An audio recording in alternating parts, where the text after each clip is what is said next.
Entonces, estamos ahora en la segunda parte del estudio sobre el orden de Melquisedec. Según el orden de Melquisedec, son estos estudios. Hicimos la introducción la semana pasada y ahora vamos a hablar sobre un orden que está sobre todo orden.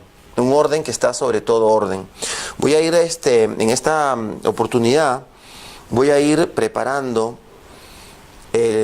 sus corazones, su conocimiento, para poder entrar luego de lleno a los ejemplos específicos sobre el orden de Melquisedec en nuestro tiempo. ¿Qué significa el orden de Melquisedec en nuestro tiempo? ¿Qué significó realmente en el tiempo de Jesús? Entonces vamos a ir repasando un poco de qué se trata, ¿no? Para poder entender el orden de Melquisedec, tenemos que entender al jefe. ¿Quién es el jefe?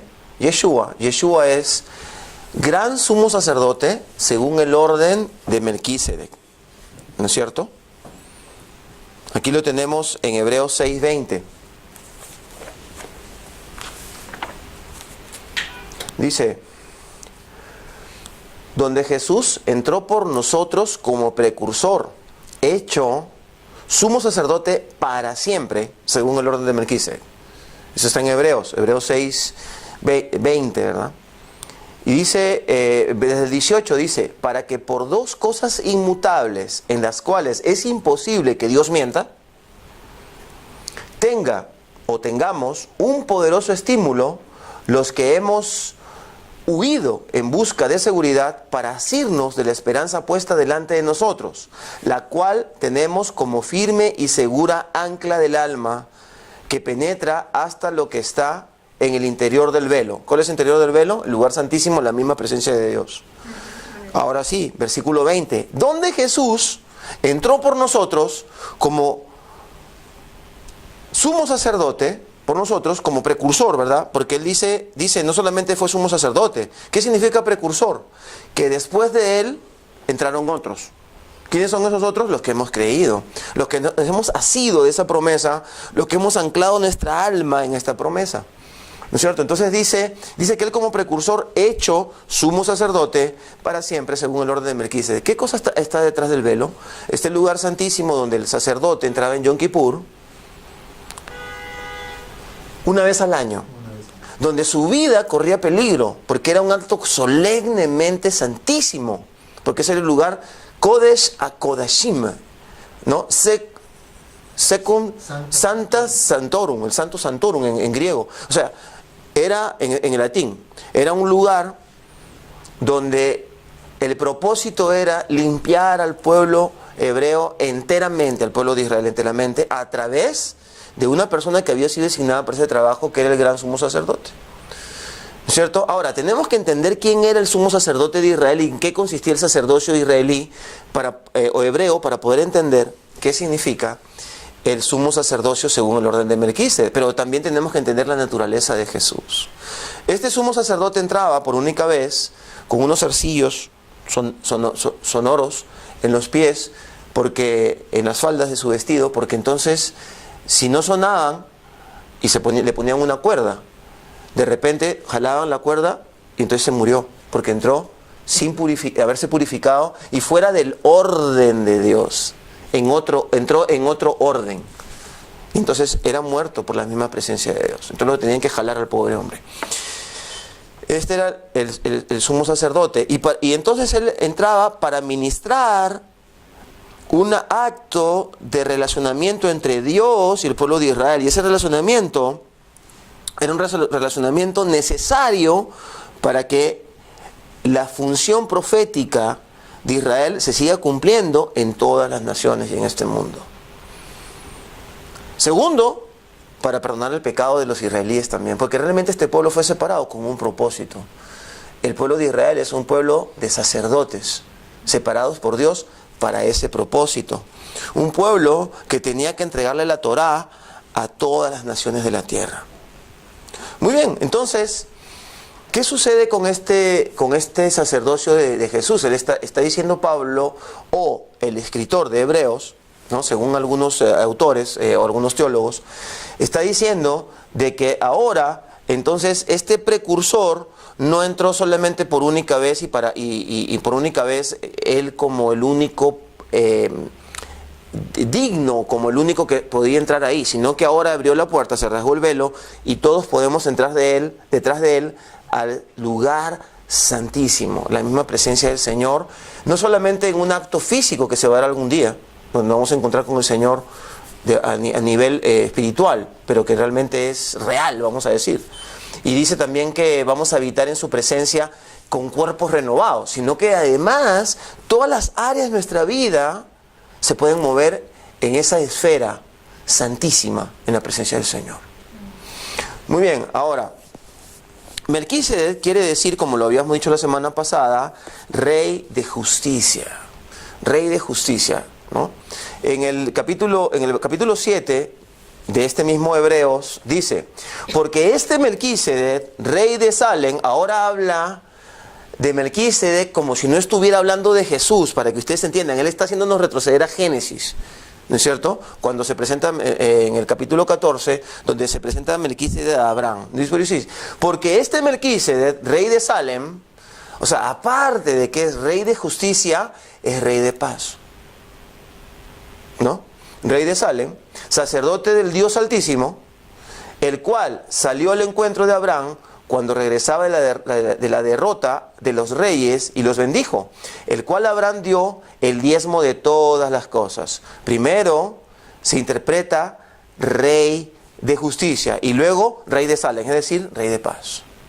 Salem es la forma aramea de decir Shalom, ¿no? Salem.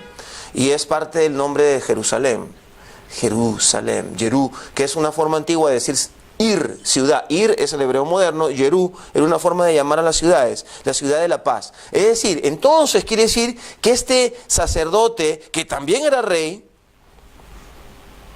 este tipo o esta estructura o esta economía espiritual de la cual nos habla Hebreos, no la vemos en el sacerdocio arónico, no la vemos en el Antiguo Testamento de manera clara. Es algo que se tiene que ir sacando entre líneas, en la medida que vamos profundizando en la palabra.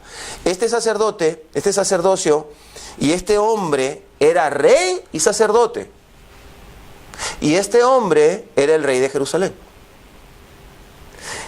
Ahora, entendamos que para poder entender esto, no tenemos que abrir nuestra mente y no pensar que estos son, si bien es cierto, todo lo que estamos leyendo es literal, también es conceptual, no figurativo.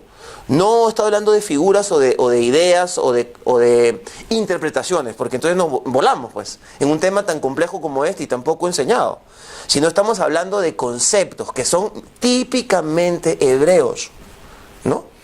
¿No es cierto? Entonces cuando decimos Jerusalén, cuidado, Jerusalén no es solo una ciudad, es un concepto, es un mensaje de Dios, la palabra Jerusalén. ¿Okay? Entonces también Él es rey de ese concepto, de ese estándar al cual Dios nos ha llamado, que tiene que ver con el lugar santísimo. ¿Los perdí o vamos bien? No. ¿Lo vamos bien? Ok, porque hay que ir despacio e ir entendiendo estos conceptos, ¿verdad? Irlos anotando para luego poder ir completando las ideas. ¿No es cierto? Entonces, aquí nosotros vemos de que está escondido el número 10.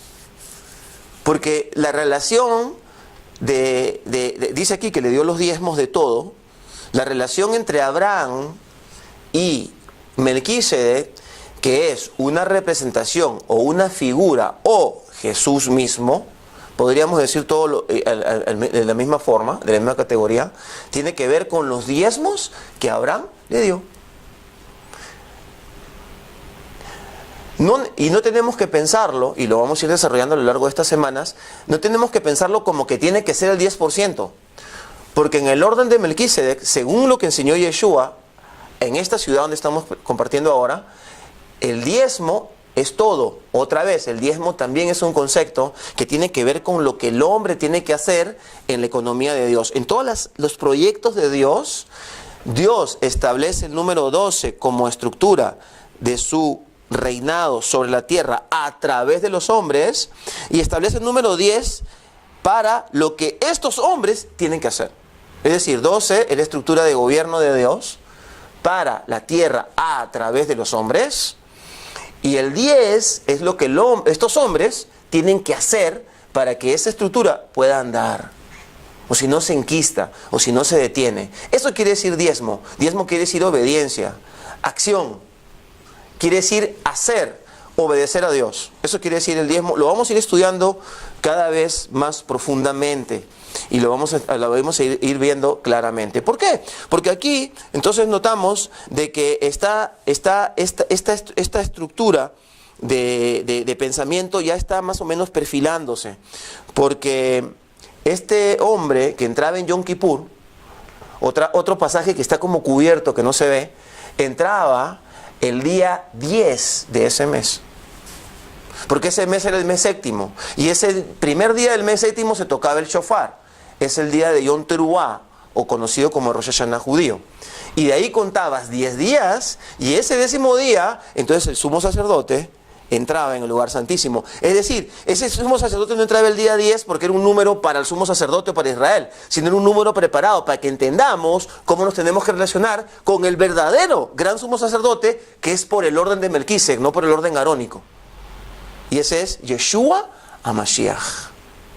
Vamos tomando nota. Entonces quiere decir que tenemos que entender o vislumbrar el sacerdocio arónico, el cual es correcto y es oficial porque fue establecido por Dios, ¿no es cierto? Tenemos que entenderlo para poder pasar al otro nivel, que es el sacerdocio eterno, según el orden de Melquisedec. El sacerdocio arónico es temporal y fue por un tiempo para que Dios pueda establecer al pueblo de Israel y pueda prepararlo como sacerdotes, ¿no es cierto? Entonces luego tenemos que entender que el número 10 y el 12 lo vamos a ir viendo y vamos a ir dándonos cuenta por qué. Y tenemos que también ahora entender la naturaleza de Yeshua. ¿Quién es este gran sumo sacerdote? ¿Quién es Yeshua? En primer lugar, este gran sumo sacerdote es un hombre. Es decir, Dios hecho hombre. Porque este gran sumo sacerdocio fue preparado para vincular en un nivel excelso a Dios con los hombres. El sacerdote es un vinculador. Es alguien que hace el puente entre Dios y los hombres. Entonces, cuando decimos que era un Cohen, ¿no? Un Cohen Agadol, Cohen quiere decir sacerdote, estamos hablando de un vinculador entre Dios y los hombres. Tremenda responsabilidad. Ahora, este ejemplo perfecto es Yeshua. Es Yeshua. El Eterno nunca permitió que se una el sacerdocio con el reinado. Él ungió a los reyes de una forma y empezó primero con los jueces hasta que levantó a Saúl, ¿no es cierto? Y luego levantó a David. Y levantó aparte a los Kohanim, a los sacerdotes, a través de Aarón, es decir, a través de la tribu de Leví. Y los reyes eran a través de la tribu de Judá y de Efraín. Entonces él paralelamente manejó estos dos conceptos. Estas dos formas para conceptualizar lo que era la unción, ¿no?, de la autoridad de Dios sobre la tierra, reinado y sacerdocio. Ahora, les voy a mostrar, hoy día no, vamos a verlo después y detenidamente, cómo varios hombres de Dios fungen en un sacerdocio de Melquisedec, en un orden de Melquisedec, en determinado momento, aunque todavía Yeshua no había venido a la tierra y todavía no había muerto resucitado. Porque ese es el propósito. Ahora, ¿cuál es la naturaleza de este hombre? Este hombre tuvo una preexistencia no humana. Este hombre, este Mesías, este Redentor, que no solamente vino a salvar nuestros pecados, sino a representarnos delante de Dios como precursor, de nuestra entrada al lugar santísimo, fue un hombre que preexistió en su condición deídica antes de ser hombre. Según nos lo narra Juan capítulo 1 versículo 1, ¿no? Juan capítulo 1 versículo 1.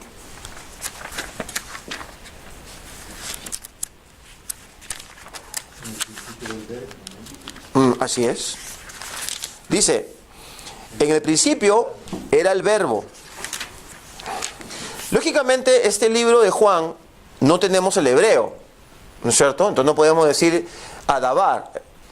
En el comienzo no era el Dabar, ¿no es cierto? Sino dice el Logos y luego fue en español traducido a la palabra verbo. Pero hay que entender un poco bien en el hebreo qué significa verbo, porque verbo, tú le puedes decir davar, pero también le puedes decir poel, que quiere decir acción, dinamismo, acción, ¿no? Entonces logos, está bien, pero en el principio era el logos o era el verbo, y el logos estaba ante Dios y Dios era el logos. O sea, y Dios era el verbo. En el principio, este estaba ante Dios. Todas las cosas por Él fueron hechas y sin Él nada de lo hecho fue hecho. En Él había vida y la vida era la luz de los hombres. Quiere decir que entre el versículo 2 y 3, si lo están chequeando, se van a dar cuenta que de repente este verbo se vuelve un hombre. Le ponen el artículo él con mayúscula y acento en español. Eso quiere decir que en hebreo no era un él cualquiera, no era un él de hombre, era un él de otro nivel. Por esa razón lo traducen de esta forma. Entonces podemos entender que de repente aquí Juan le está diciendo que este hombre había sido antes el verbo y dice que por él fueron hechas todas las cosas. Ahora sí podemos entender por qué es la luz. En él había vida. Y la vida era la luz de los hombres, y la luz resplandece en las tinieblas, y las tinieblas no prevalecieron contra ella. ¿Cuándo fue que se dio este fenómeno? Fue en el versículo 3 del capítulo 1 de Génesis, cuando Dios dice, hágase la luz. ¿No? Hágase la luz, dice Dios, dice el Señor. Más adelante, en ese mismo Génesis, dice que a María dio a luz. Y se utiliza el mismo término que en el primer capítulo de Génesis. Quiere decir que Dios engendró y dio a luz, a la luz. De él salió esa luz, se impartió, y esa luz, dice perfectamente en Génesis, que no fue vencida por las tinieblas, sino que prevaleció sobre las tinieblas, porque las tinieblas ya estaban. ¿Ok? Los rabinos, que nuestro honor y respeto a ellos, dicen de que la de tinieblas también fue creada por Dios, ¿no es cierto? Eso es discutible, porque tendríamos que decir entonces de que eso que encontraron, Tohu Bohu, lleno de tinieblas, en Génesis 1, entonces fue una creación de Dios. Mi opinión es que eso fue pervertido por alguien, y eso es otro tema y otra predicación y es una conferencia aparte. Pero lo cierto es de que esas tinieblas, Dios no la quería. Y entonces Dios agarró y puso la luz para que prevalezca sobre ella. Y esa luz no es la luz que hoy día nos da el sol. Es otra luz, mucho más excelsa, perfecta y pura, que incluso que la del sol. Claro. Y esa luz era el verbo. Ahora sí le podemos decir a un científico claramente que evidentemente esa vida y ese verbo o ese dinamismo que era la palabra de Dios era nada más y nada menos que el poder creativo de la luz, que sostiene hoy por hoy todo el universo. Por lo tanto, Yeshua, en él se sostiene todo el universo. Entonces, no solamente eres el Hijo de Dios que fue puesto como cordero inmolado, según Apocalipsis, capítulos 5 y 6, que dice que ese cordero inmolado, dice que en el pasado eterno fue inmolado. No solamente eso, la función de este ser deídico, que es el Hijo de Dios, que nada más y nada menos es el propio Dios, porque ambos son uno, sostenía toda la creación, y esa palabra que salió de Dios fue la que creó todas las cosas, según Juan. Y lo podemos corroborar en Génesis 1, 3, ¿no es cierto? Y en el 3:16 podemos ver lo que significa luz, que en el pensamiento hebreo se puede entender más fácil, que Dios también está hablando de un engendramiento y de una... no quiero utilizar el término parir, porque algunas personas se pueden sentir mal por el término al momento que me refiero a Dios. Pero yo creo que Dios puede hacer lo que sea, ¿verdad? Porque Él es Dios, ¿no? No es el soberano, y Él decidió hacerlo de esa forma. Entonces, aquí es donde se traban muchos mesiánicos y muchos hermanos judíos que le predicamos el Evangelio y no entienden esta parte y se traban y dicen que Jesús no es un hombre. No, pero es que Jesús se hizo hombre, pero fue algo antes y está claramente diferenciado del Padre. Hay un poder deídico llamado verbo, llamado logos, si queremos llamarlo en latín, que tiene que ver con la creación de todas las cosas y con la tercera dimensión. No solamente con el mundo espiritual, sino que se manifestó en la tercera dimensión como una palabra que se hacía realidad, se hacían planetas, luz, esferas, poderes, constelaciones, luego la tierra y la creación misma de la tierra.